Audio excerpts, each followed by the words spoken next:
My name is Emily Miller, and I grew up in a small town in Vermont, where everyone knows your name, your family, and usually your secrets. In a town like ours, people respect the safe and predictable life. You don't get praise for living. You get judged. You get labeled. You get talked about.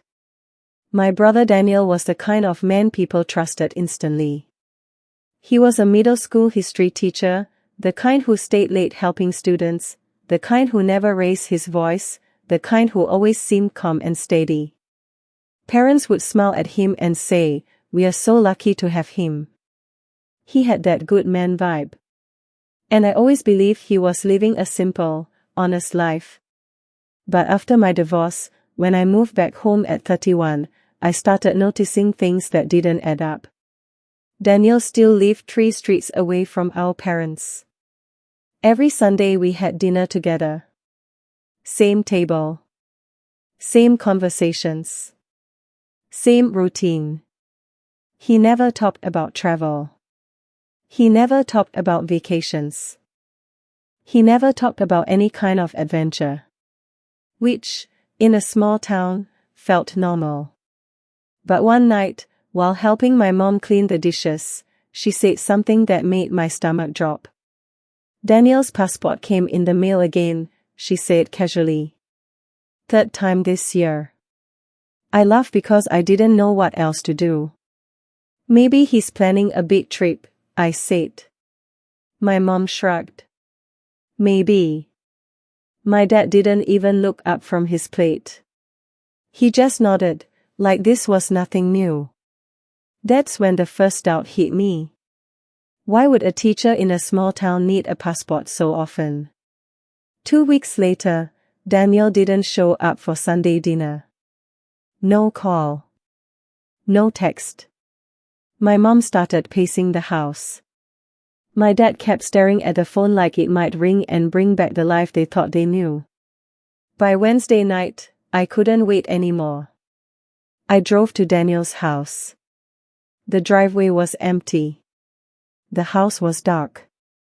I felt a strange chill as I used the spare key hidden under the flower pot. It felt like I was walking into a place I didn't belong. The living room looked normal, like always. Books lined the shelves. The couch was tidy.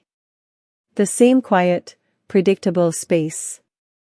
But when I passed the hallway and saw the spare bedroom door slightly open, my heart sank. Inside were 2 packed suitcases, sitting on the bed like they'd been waiting for me. Airline tags dangled from the handles. Tokyo. Paris. Nairobi. Buenos Aires. Not just 1 or 2 tags. Multiple. Different years. Different airlines. It wasn't a single trip. It was a pattern. My hands started shaking. I opened the closet and found clothes I'd never seen him wear, tailored jackets, travel gear, hiking boots, international adapters. Then I saw his laptop. It was open. No password. I told myself I shouldn't look. That I was invading his privacy. But I clicked anyway.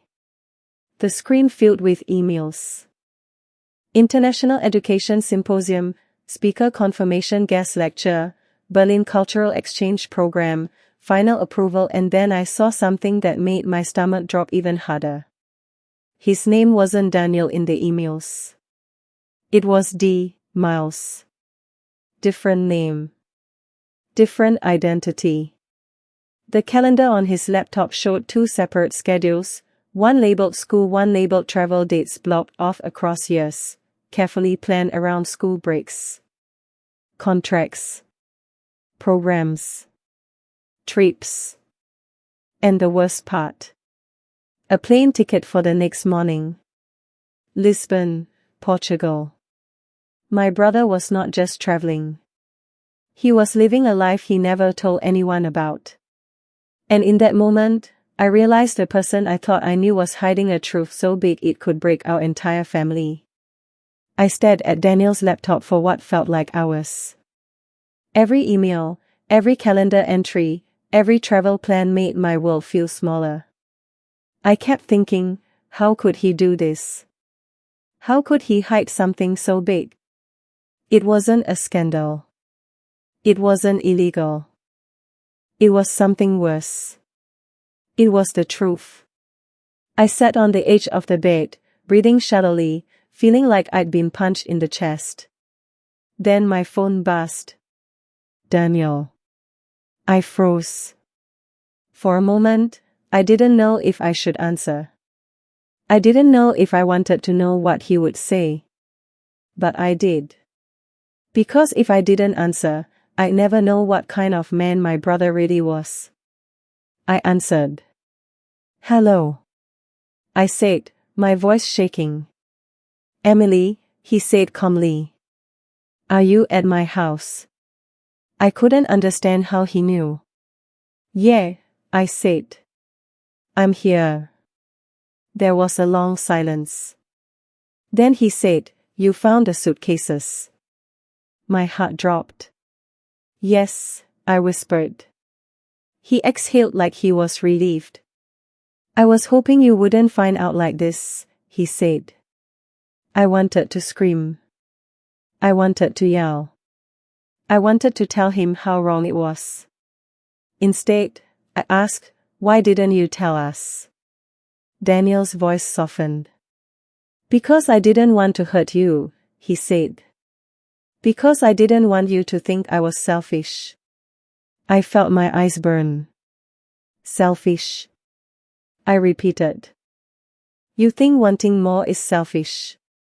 Daniel hesitated. I think wanting more in this town is seen as selfish, he said quietly. People here don't celebrate growth. They judge it. I sat down on the floor, my back against the bed, trying to process what he was saying. He continued. I didn't just travel, he said. I taught in different countries. I did guest lectures. I worked with international programs. I used a different name because I didn't want people here to judge me. I stared at the phone. Why didn't you just tell us? I asked again, my voice breaking. Why did you feel like you had to hide? Daniel was silent for a long time. Then he said, because I was afraid. What were you afraid of? I asked. He answered softly. I was afraid you'd think I was ungrateful, he said. Afraid you'd think I didn't love you. Afraid you'd say I was abandoning the family. Afraid you'd think I was doing something wrong. I swallowed hard. I'm not saying you did anything wrong, I said, trying to keep my voice steady. But you did hide. And that hurt. Daniel didn't argue. He just said, I know. The conversation felt like a knife twisting in my chest. Because the truth was, I didn't know if I was angry at him, or angry at myself. I had always thought Daniel was the one with the perfect life. But now I realized he had been trapped in a life he didn't choose. And I had been too blind to see it. Later that night, I went home. My parents were waiting. My mom looked like she had been crying. My dad looked exhausted. When I told them what I found, my mom's face went pale. Why didn't he tell us? She whispered. I don't know, I said. But he's scared. My dad's voice was harsh. Scared of what? He asked. I looked at him and felt my heart ache. Scared of being judged, I said. Scared of being seen as selfish. Scared of being told he doesn't belong here anymore. My mom's eyes filled with tears. I didn't raise him to be selfish, she said softly. I know, I said. But maybe we raised him to be afraid. My dad didn't respond. He just sat there, staring at the table like he was trying to understand how his son had been living a secret life right under his nose. That night, I realized the secret wasn't just Daniel's. It was ours too. Because we had built our family around the idea that staying safe meant staying small. And Daniel didn't want to stay small anymore. The next day, the air in the house felt heavier. It wasn't louder. It wasn't quiet. It was tense. Like everyone was waiting for the next move. My parents didn't speak much. My mom kept glancing at the phone like she expected Daniel to call and explain everything. My dad sat at the kitchen table, staring into his coffee as if it could tell him the truth. I felt like I was watching a family that had been holding its breath for years. Later that afternoon, Daniel came to the house. He didn't knock. He didn't smile. He just opened the door and walked in like someone who was already tired of pretending. My mom stood up, her hands trembling. "Daniel," she said softly, "we need to talk." He nodded and walked into the kitchen. My dad was already there, standing with his arms crossed. Daniel looked at him and then at me. "Emily," he said quietly, "I'm sorry." My mom's eyes filled with tears. "Sorry doesn't fix this," she said. Daniel nodded. "I know." My dad spoke first. "Why didn't you tell us?" he asked, voice sharp. "Why did you feel the need to hide your life from your own family?" Daniel's face tightened. "Because I was afraid," he said. "Afraid of being judged. Afraid of being called ungrateful. Afraid of being told I was abandoning the family." My mom's voice cracked. "Daniel," she said, "we raised you. We loved you. We supported you. How could you think we would reject you?" Daniel's eyes looked tired. "Because this town rejects people who want more," he said. "This town loves people who stay. People who don't rock the boat. People who don't dream too big." My dad's voice rose. "Are you saying you're leaving?" he asked. Daniel shook his head. "I'm not leaving," he said.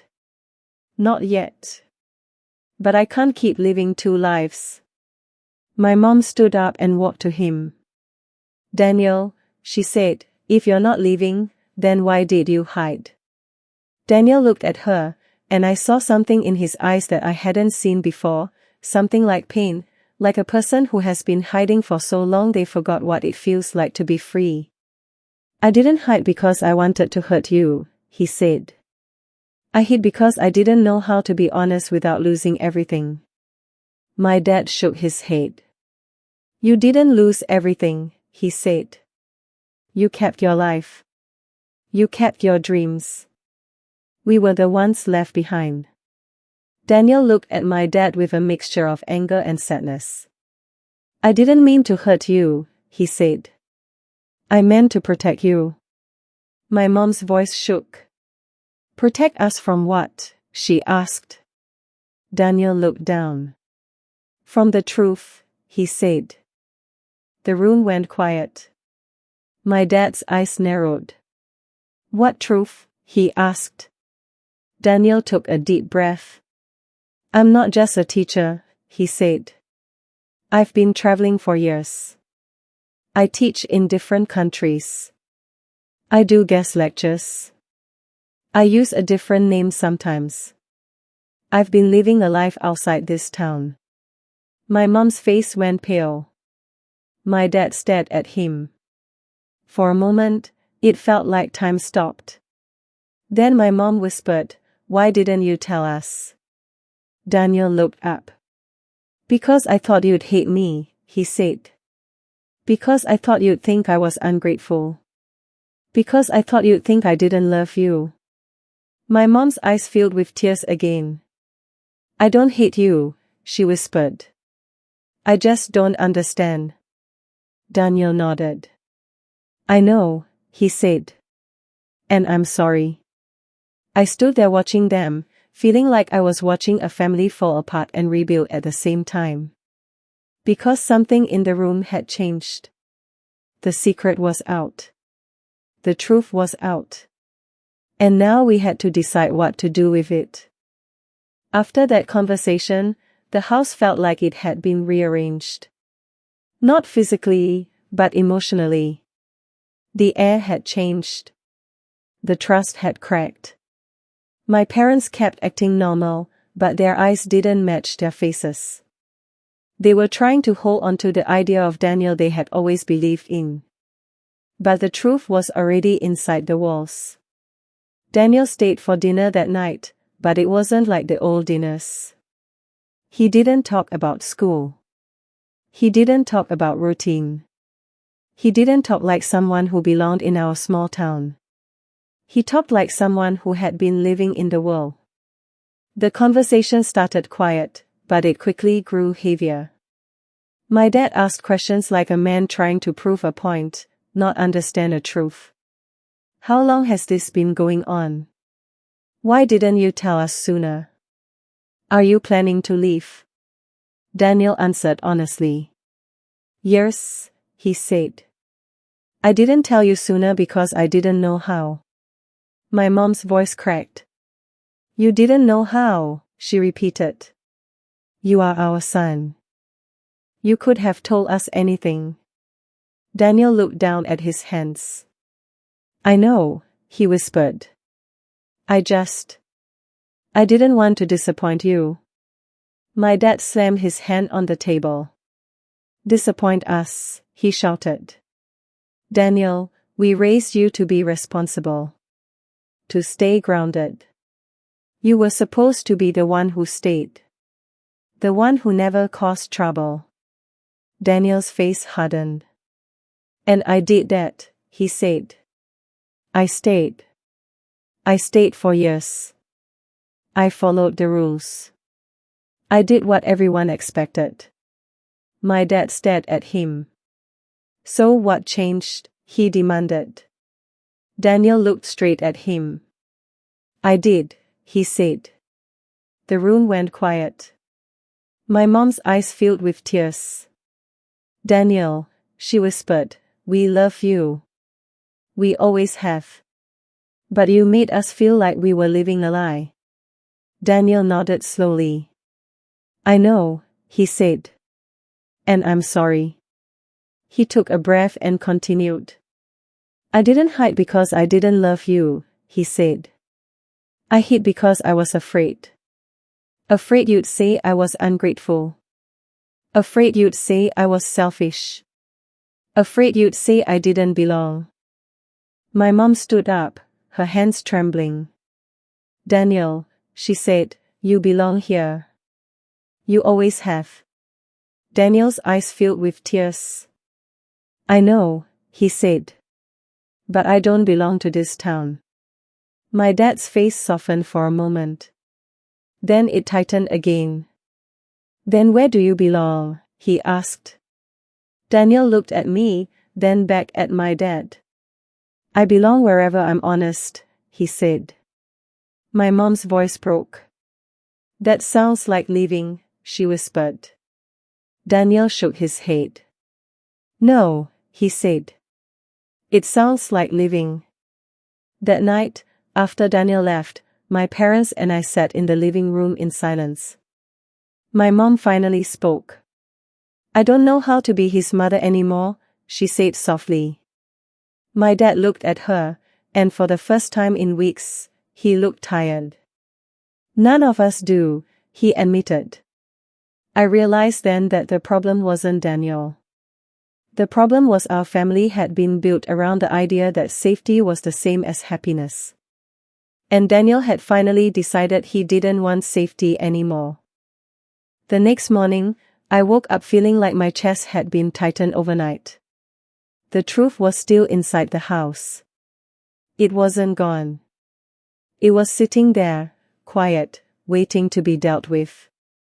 My parents were in the kitchen when I walked in.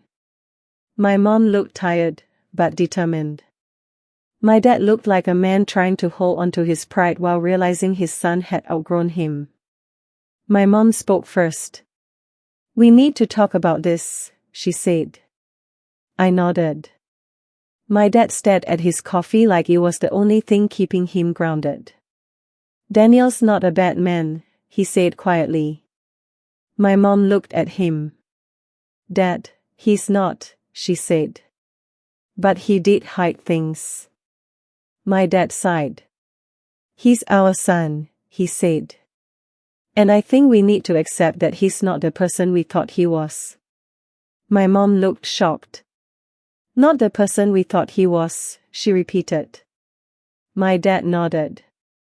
Yes, he said. He's more.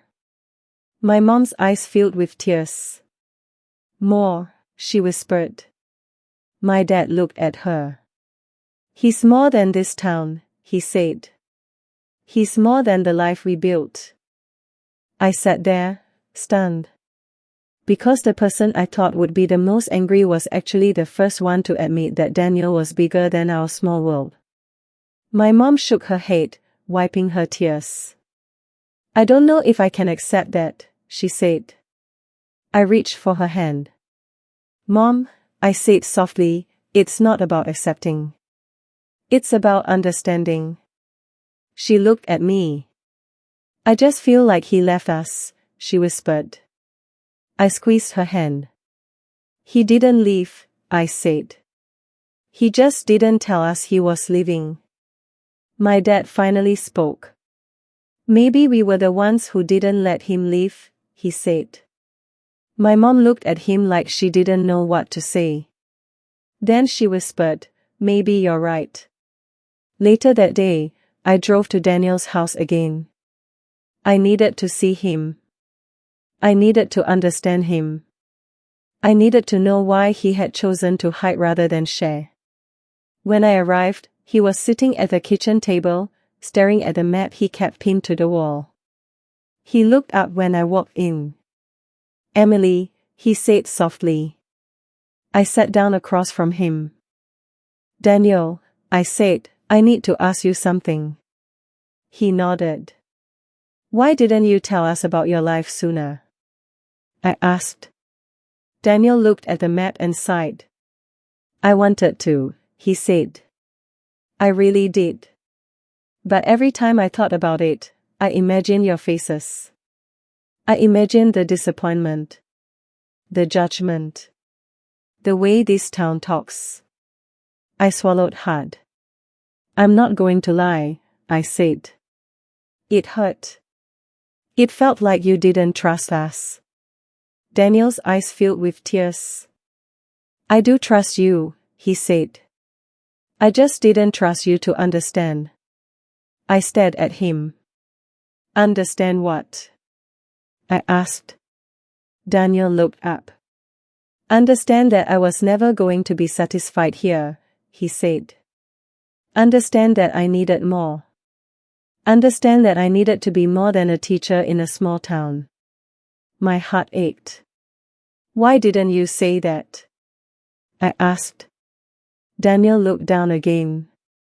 Because I didn't know if you'd still love me, he whispered. I felt my throat tighten.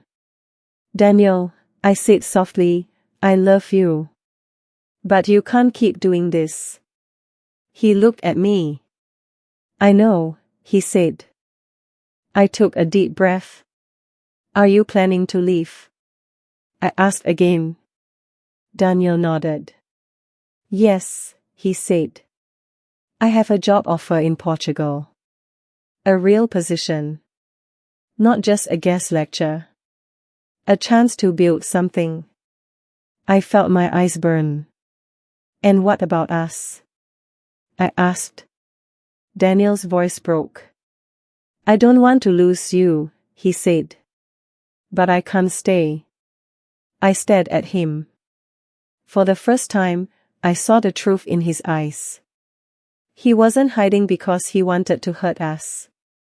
He was hiding because he didn't know how to be honest without losing everything. When Daniel told me he was leaving, I felt like the world stopped. Not because I didn't understand. But because I finally realized the truth, Daniel was not choosing between us and his dreams. He was choosing between staying trapped and finally being free. I sat in his kitchen for a long time, letting the silence do its work. Then I asked a question I didn't want to ask. What about Mom and Dad? I whispered. Daniel looked down. I don't want to hurt them, he said. But I can't keep living like this. I can't keep lying. I can't keep pretending I'm someone I'm not.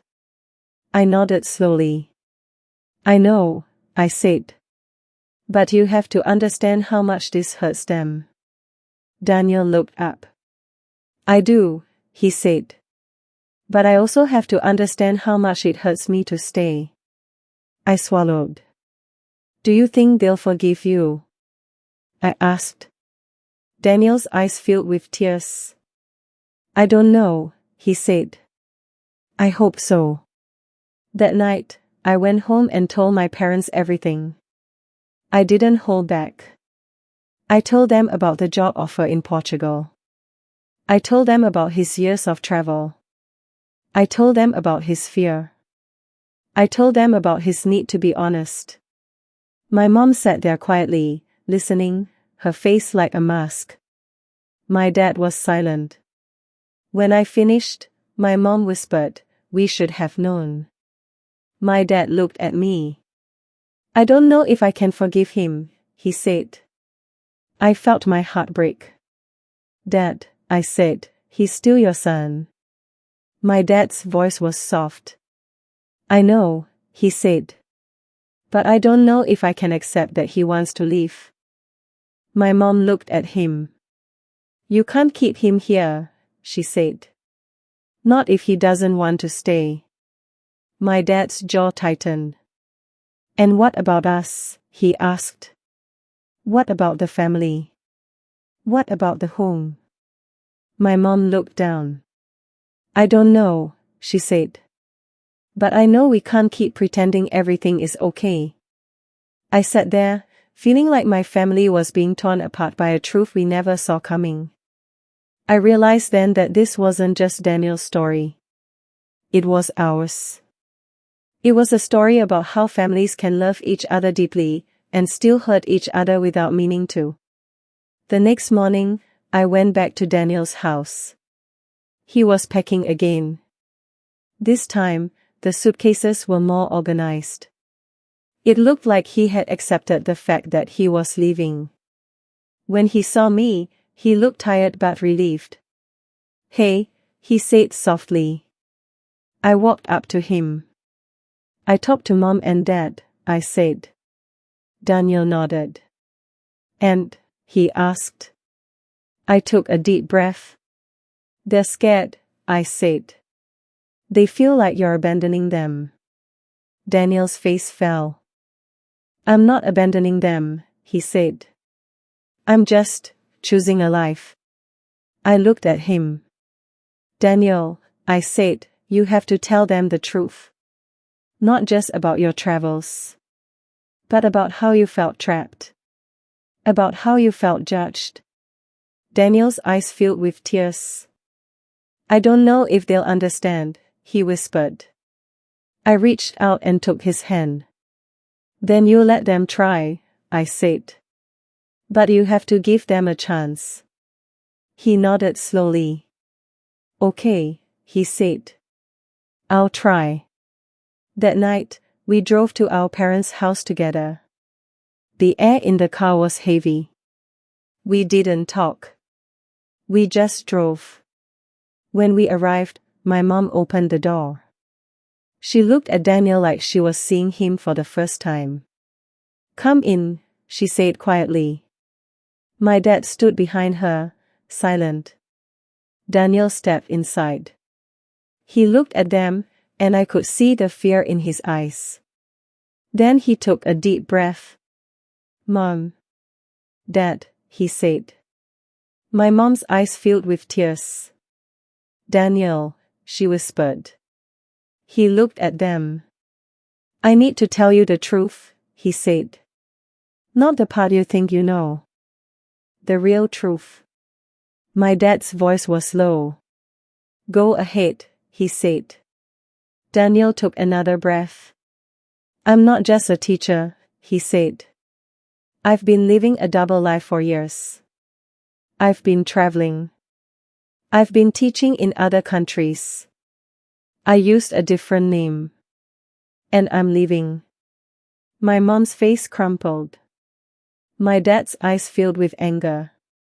And then, something happened that I didn't expect. My dad's voice broke. Why didn't you tell us? He whispered. Daniel's voice broke too.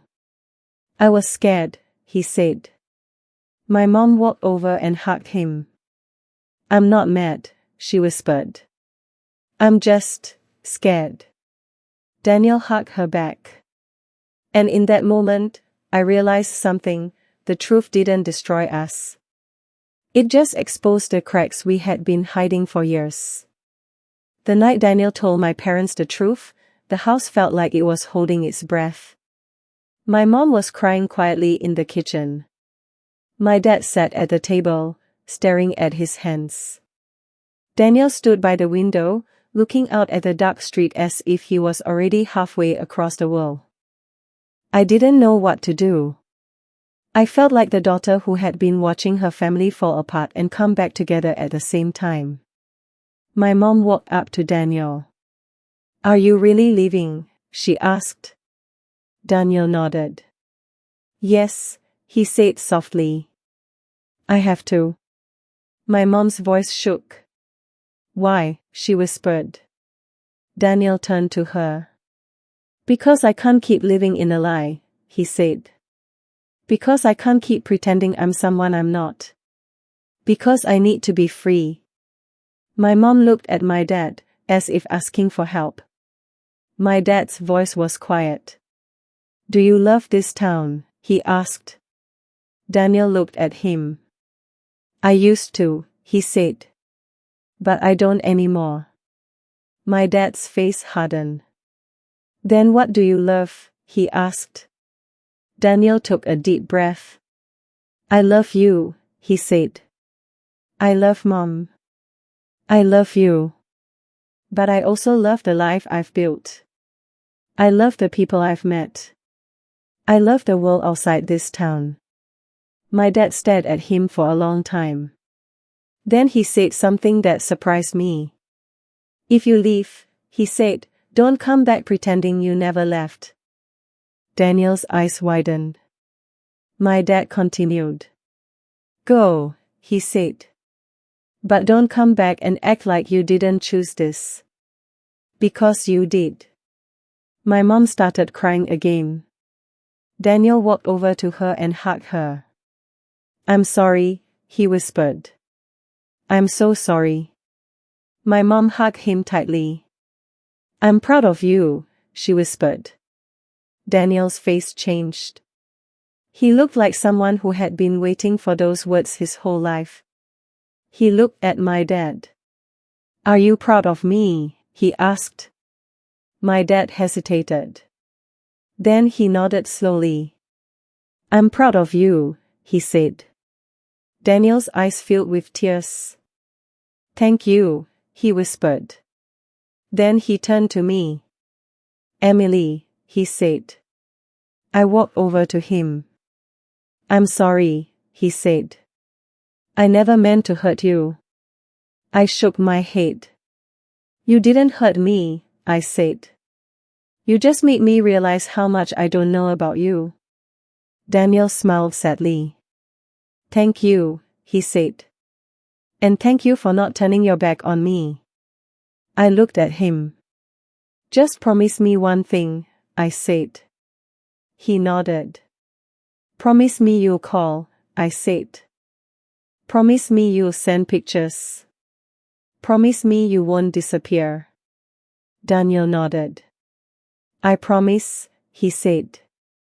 My mom walked to the door and pulled out a small box. Daniel, she said, this is for you. He looked confused. My mom opened the box and pulled out a small notebook. It was the notebook Daniel used as a child. The one he used to write stories in. My mom handed it to him. I kept it, she said. I always thought you'd come back to it. Daniel's eyes filled with tears. He took the notebook and held it like it was the most precious thing in the world. I never knew you kept this, he whispered. My mom smiled through her tears. I kept it because I knew you were always meant for more, she said. Daniel hugged her again. Then he looked at my dad. Thank you, he said. My dad nodded. Go, he said again. Go live. Daniel hugged me one last time. Then he walked out of the house. I watched him get into his car. I watched him drive away. And for the first time in my life, I felt both proud and broken at the same time. Because I realized something, sometimes the people you love don't stay. Sometimes they leave. And that doesn't mean they love you any less. It just means they're finally being honest. As the car disappeared down the road, I stood there with my parents, and I felt the weight of the silence. But this time, the silence didn't feel empty. It felt honest. And for the first time in a long time, I believed our family could survive the truth. Because the truth finally set us free.